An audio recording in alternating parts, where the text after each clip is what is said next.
श्री सुखदेव जी कहते हैं, परीक्षित, मैं कह चुका हूँ कि गोपियों के परम प्रियतम जीवन सर्वस्व श्री कृष्ण ही थे।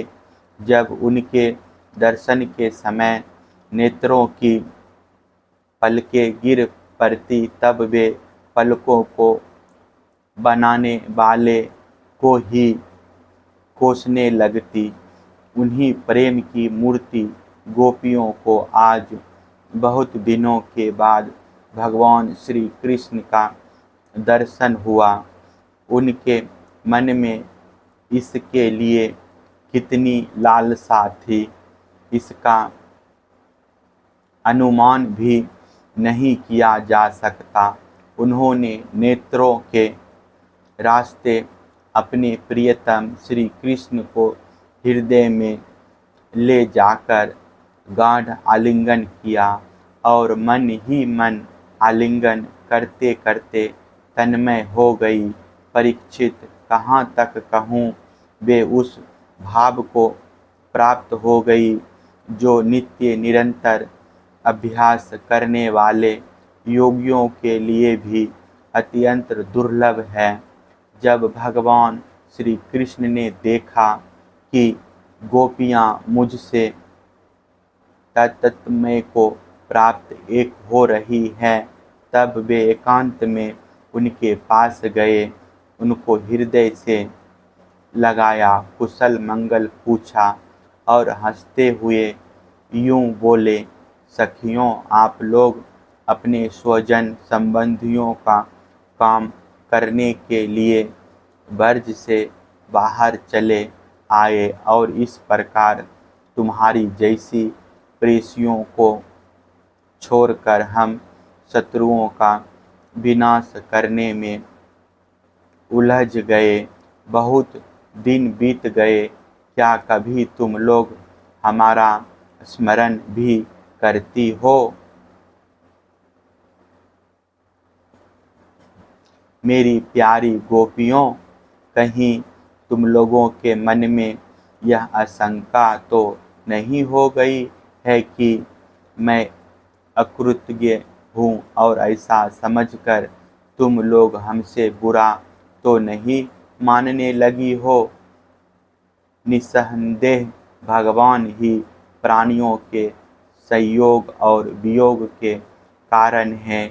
जैसे वायु बादलों, तिनकों, रुई और धूल के कणों को एक दूसरे से मिला देती है और फिर स्वच्छंद रूप से उन्हें अलग अलग कर देती है, वैसे ही समस्त पदार्थों के निर्माता भगवान भी सबका संयोग वियोग अपनी इच्छानुसार करते रहते हैं।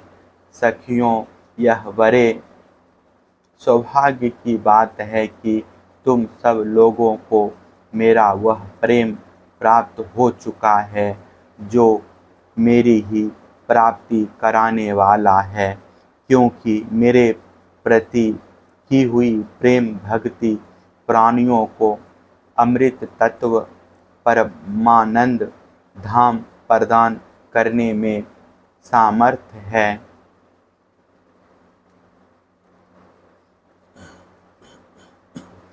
प्यारी गोपियों, जैसे घट पट आदि जितने भी भौतिक पदार्थ हैं, उनके आदि अनंत और मध्य में, बाहर और भीतर उनके मूल कारण पृथ्वी, जल, वायु, अग्नि तथा आकाश ही ओतप्रोत हो रहे हैं, वैसे ही जितने भी पदार्थ हैं उनके पहले पीछे, बीच में, बाहर और भीतर केवल मैं ही मैं हूँ।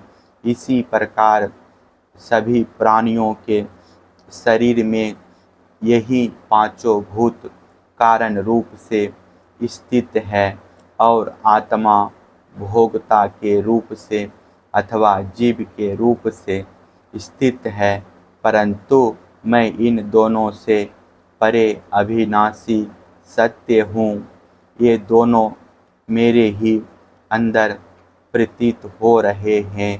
तुम लोग ऐसा अनुभव करो। श्री सुखदेव जी कहते हैं, परीक्षित, भगवान श्री कृष्ण ने इस प्रकार गोपियों को अध्यात्म ज्ञान की शिक्षा से शिक्षित किया।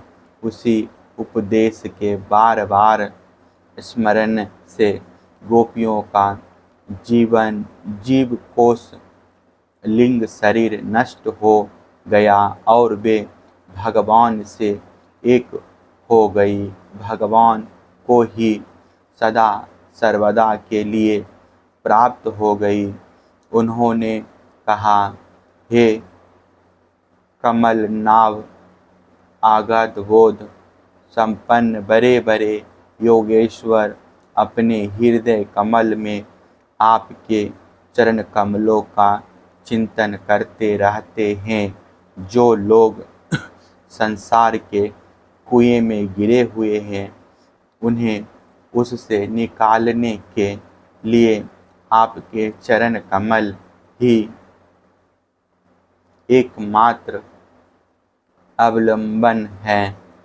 प्रभु, आप ऐसी कृपा कीजिए कि आपका वह चरण कमल घर गृहस्थों के काम करते रहने पर भी सदा सर्वदा हमारे हृदय में विराजमान रहे।